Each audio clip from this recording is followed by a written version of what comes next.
ಮಲ್ಲಿಕಾರ್ಜುನ್. ನಿನಗೇನು ಅರ್ಹತೆ ಇದೆ? ನೀನು ಬೇಳೆನೂ ನೀನೇ ಮಾರ್ಬೇಕು, ಅಕ್ಕಿನೂ ನೀನೇ ಮಾರ್ಬೇಕು, ಎಣ್ಣೆನೂ ನೀನೇ ಮಾರ್ಬೇಕು, ಏನು ರವಿನೂ ನೀನೇ ಮಾರ್ಬೇಕು, ಚಪ್ಪಲಿ ನೀನೇ ಮಾರ್ಬೇಕು, ಸಕ್ರೆ ನೀನೇ ಮಾರ್ಬೇಕು, ಬಟ್ಟೆ ನೀನೇ ಮಾರ್ಬೇಕು. ನಿನ್ನ ಮನೆಯವರು MP, ನೀನು ಮಿನಿಸ್ಟ್ರು, ನೀನು MLA, ನಿನ್ನ ಮಗನೂ ಈಗ ನಮ್ಮ ಹಣೆ ಬರೋದು ನಿನ್ನ ಮಗುಗೆ MLA ಮಾಡ್ಬೇಕಾ?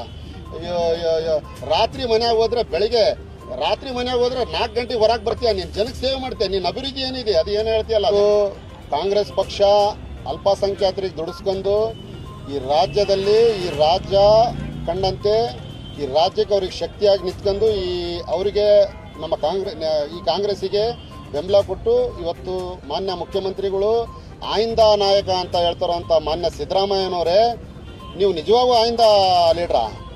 ನಿಮ್ಮ ಕೈಯಲ್ಲಿ ಒಂದು ಆಯಿಂದ ಲೀಡ್ರು ಅಂತ ಹೇಳೋವಂಥವ್ರು ಒಂದು ದಕ್ಷಿಣ ವಲಯ, ದಾವಣಗೆರೆ ದಕ್ಷಿಣ ವಲಯ ಆಯಿಂದ ಅಲ್ಪಸಂಖ್ಯಾತರಿಗೆ ಒಂದು ಟಿಕೆಟ್ ಕೊಡ್ಸೋಕ್ಕಾಗಿಲ್ಲ. ನೀವು ಆಯಿಂದ ಲೀಡ್ರ್ ಅಲ್ಲ, ನೀವು ಆಯಿಂದಕ್ಕೆ ಮೋಸ ಮಾಡೋ ಲೀಡ್ರು. ಆಮೇಲೆ ಮೊನ್ನೆ DK ಶಿವಕುಮಾರ್, ನೀವು ಹೇಳ್ತೀರಾ ಮುಸಲ್ಮಾನರು ನನಗೆ ಬ್ರದರ್ಸ್ ಅಂತೀರಾ. ನಿನ್ನಂಥ ಬ್ರದರ್ಸ್ ಅನ್ನೋರು ನೀನೇ ಹಾಕ್ಬಿಟ್ಟಲ್ಲಪ್ಪ ಮುಸಲ್ಮಾನರಿಗೆ ಚಾಕು. ಸುರ್ಜೇವಾಲಾ, ನೀನು ಸುರ್ಜೇವಾಲಾ ಅಲ್ಲ, ಪೈಸೆವಾಲಾ. ನೀನು ಈ ರಾಜ್ಯಕ್ಕೆ ಬಂದು ಪೈಸಾ ಮಾಡ್ಕೊಂಡು ಹೋಗಕ್ಕೆ ಬಂದಿರೋ ನೀನೊಬ್ಬ ಸುರ್ಜೇವಾಲಾ ಅಲ್ಲ, ನೀನು ಪೈಸಾವಾಲಾ. ನೀನು ಈ ರಾಜ್ಯದಲ್ಲಿ ದುಡ್ಡು ಮಾಡ್ಕೊಂಡು ಹೋಗಕ್ಕೆ ಬಂದಿರೋದು तू सुरजेवाला, आप तुम सुरजेवाला नहीं, सिर्फ पैसा वाला तुम। पैसा लेने के लिए इस स्टेट को आते हो, पैसा बना के स्टेट से लेके जाते हो। ಮಾನ್ಯ ಮಲ್ಲಿಕಾರ್ಜುನ್ ಖರ್ಗೆ ಅವರೇ, ತಾವು ರಾಷ್ಟ್ರೀಯ ಅಧ್ಯಕ್ಷ ಆದಾಗಿಂದಾನು ಯಾರ ರಾಜ್ಯದಲ್ಲಿ ಎಷ್ಟು ಸೀಟು ಯಾರ ರಾಜ್ಯ ಕಾಂಗ್ರೆಸ್ಸಿಗೆ ಗೆಲ್ಸಿದಾರ? ಮೊದಲೇ ನೀವು ರಾಜೀನಾಮೆ ಕೊಡಬೇಕು. ನಿಮ್ಮಂಥವ್ರು ಯಾವತ್ತೂ ಈ ಪಕ್ಷನ ಕಟ್ಟಕ್ಕೆ ಸಾಧ್ಯ ಇಲ್ಲ.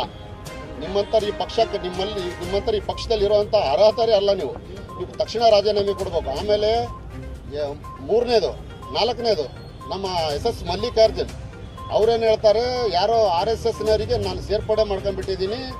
ಹಿಂದಿದ್ದರಿಗೆ ಕೇಳ್ತಾರೆ ಶಾಖಾ RSSನವ್ರು ಅಂತ. ನೀನು RSSನವರಿಗೆ ಸೇರ್ಪಡೆ ಮಾಡಿದ್ಮೇಲೆ ನೀನು ಮುಸಲ್ಮಾನರಿಗೆ ಬಂದು ಅಲ್ಲಿ ಟಿಕೆಟ್ ಕೇಳಕ್ಕೆ ನಿನಗೇನು ಅರ್ಹತೆ ಇದೆಯಪ್ಪ ಮಿಸ್ಟರ್ ಮಲ್ಲಿಕಾರ್ಜುನ್? ನಿನಗೇನು ಅರ್ಹತೆ ಇದೆ?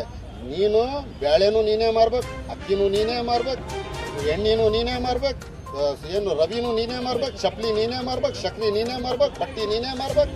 ನಿನ್ನ ಮನೆಯವರು MP, ನೀನು ಮಿನಿಸ್ಟ್ರು, ನೀನು MLA, ನಿನ್ನ ಮಗನೂ ಈಗ ನಮ್ಮ ಹಣೆ ಬರೋದು ನಿನ್ನ ಮಗುಗೆ MLA ಮಾಡ್ಬೇಕಾ? ರಾತ್ರಿ ಮನ್ಯಾಗ ಹೋದ್ರೆ ಬೆಳಿಗ್ಗೆ, ರಾತ್ರಿ ಮನ್ಯಾಗ ಹೋದ್ರೆ 4 ಗಂಟೆಗೆ ಹೊರಗೆ ಬರ್ತೀಯ, ನೀನು ಜನಕ್ಕೆ ಸೇವೆ ಮಾಡ್ತೀಯ. ನಿನ್ನ ಅಭಿವೃದ್ಧಿ ಏನಿದೆ ಅದು ಏನು ಹೇಳ್ತೀಯಲ್ಲ, ಅದು ಯಾವುದೋ ಕುಂದವಾಡ ಕೆರೆ, ಅದೊಂದು ಕುಂದವಾಡ ಕೆರೆ, ಅದೊಂದು ಗ್ಲಾಸ್ ಹೌಸ್. ಇಲ್ಲಾದ ಮೊನ್ನೆ ಗಾಂಧಿ ಸರ್ಕಲಲ್ಲಿ ಅದು ಯಾವುದೋ ಇದು ಮಾಡಿ ಎಲ್ಲೋ ಚೈನಾಗೋ ಎಲ್ಲಿ ಹೋಗಿದ್ದಪ್ಪ ದೊಡ್ಡ ಮನುಷ್ಯ, ಅದು ನೋಡ್ಕೊಂಬರಕ ಸಿಂಗಾಪುರ್ಗೆ ಹೋಗಿ ನೋಡ್ಕೊಂಬಂದ್ಬಿಟ್ಯಾ. ನೀನು ಚುನಾವಣೆ ಮಾಡೋ, ನಿನಗೆ ಗೊತ್ತಾಗುತ್ತೆ ಈ ಸದ್ಯ. ನಿನ್ನೆಲ್ಲ ನಿನಗೆ ಇರ್ಬೇಕಂದ್ರೆ ಸಮೀರ್ ಅಹಮದ್ ಯಾರು? ನೀನ್ಯಾರು? ಇಲ್ಲಿ ನಿನ್ನ ಕ್ಷೇತ್ರದಲ್ಲಿ 25,000 ಮತದಿಂದ ನಿನ್ನ ಹೆಂಡ್ತಿಗೆ ನೀನು ಸೋಲಿಸಿದ್ಯಾ. ನಾವು ನಿನಗೆ ಬೆಂಬಲ, ನಾವು ನಿನಗೆ ಲೀಡಿಂಗ್ ಕೊಟ್ಟಿರೋದು ನಾವು ಅಲ್ಪಸಂಖ್ಯಾತರು. ನಿಮ್ಮ ಶ್ರೀಮತಿ ಮಾನ್ಯ ಲೋಕಸಭೆ MP ಅವರೇ, ಪ್ರಭಾ ಮೇಡಮ್ ಅವರೇ, ತಾವು ಎಷ್ಟೊತ್ತೆ ಬಂದಿದ್ರ ಮೇಡಮ್ ಆ ದಕ್ಷಿಣ ಭಾಗಕ್ಕೆ? ದುರ್ಗಮ್ಮನ ದೇವಸ್ಥಾನಕ್ಕೆ ಬಂದುಬಿಟ್ರೆ ತಾವು ಆ ಭಾಗದಲ್ಲಿ ಬರೋದೇ ಇಲ್ಲ ಮೇಡಮ್. ತಾಯಿ ದುರ್ಗಮ್ಮನ ಆಶೀರ್ವಾದ ಪಡಕ್ಕೆ ಮಾತ್ರ ಬರ್ತೀರಾ ನೀವು. ಎಷ್ಟೊತ್ತೆ ಬಂದಿದ್ರಮ್ಮ ನೀವು ಅಲ್ಲಿಗೆ? ಆ ಕ್ಷೇತ್ರದ ವಾರ್ಡ್ಗಳಲ್ಲಿ ಈಗ ಅವ್ನು ಯಾರೋ ನಿಮ್ಮ ಮಗ ಚಪ್ಪಲಿ ಬಿಟ್ಟು ಅಡ್ಡಾಡ್ತಾನಂತೆ. ಬಾರಪ್ಪ, ನಾವು ಚಪ್ಪಲಿ ಬಿಟ್ಟು ಅಡ್ಡಾಡ್ತೀವಿ, ನಮ್ಮ ಜೊತೆಗೆ ಅಡ್ಡಾಡು. ಕಾರಲ್ಲಿ ಹೇಳ್ದು ನಳ್ಳಿರೋ ಹತ್ರ ಹೋಗಿ ಚಪ್ಪಲಿ ಬಿಟ್ಟು ಅಡ್ಡಾಡಿದ್ರೆ ನೀನು ಹಂಗ ನಿನಗೆ ನೋಡಿ ನಿನ್ನ ಹಿಂದಿರೋ ಯಾರೋ ಫಾಲ್ತುಗಳು ಈಗೆಲ್ಲ ಜಯ ಅನ್ಬೋದು. ನೀನು ಈ ಚುನಾವಣೆ ಸೋಲ್ತೀಯ ಮಿಸ್ಟರ್ ಮಲ್ಲಿಕಾರ್ಜುನ್. ನೀನು ಈ ಚುನಾವಣೆ ಸೋಲ್ಲೇಬೇಕು, ಸೋಲ್ತೀಯ. ನಿನಗೆ ಯಾವುದೇ ಕಾರಣಕ್ಕೂ ಈ ದಕ್ಷಿಣ ವಿಭಾಗದಲ್ಲಿ ನಿನಗೆ ಯಾರೂ ಮತ ಕೊಡೋದಿಲ್ಲ. ನೀನು ಎಷ್ಟೇ ದುಡ್ಡು ಖರ್ಚು ಮಾಡೋ, ನೀನು ಎಲ್ಲಿ ದುಡ್ಡು ಹಂಚಿದ್ರು ನಿನಗೆ ದುಡ್ಡು ಹಂಚಾಕೂ ಕೊಡೋದಿಲ್ಲ ನಾವು. ಇದು ನಾವು ಪ್ರಮಾಣ ಮಾಡಿ ಹೇಳ್ತಾ ಇದ್ದೀವಿ ಮಿಸ್ಟರ್ ಮಲ್ಲಿಕಾರ್ಜುನ್.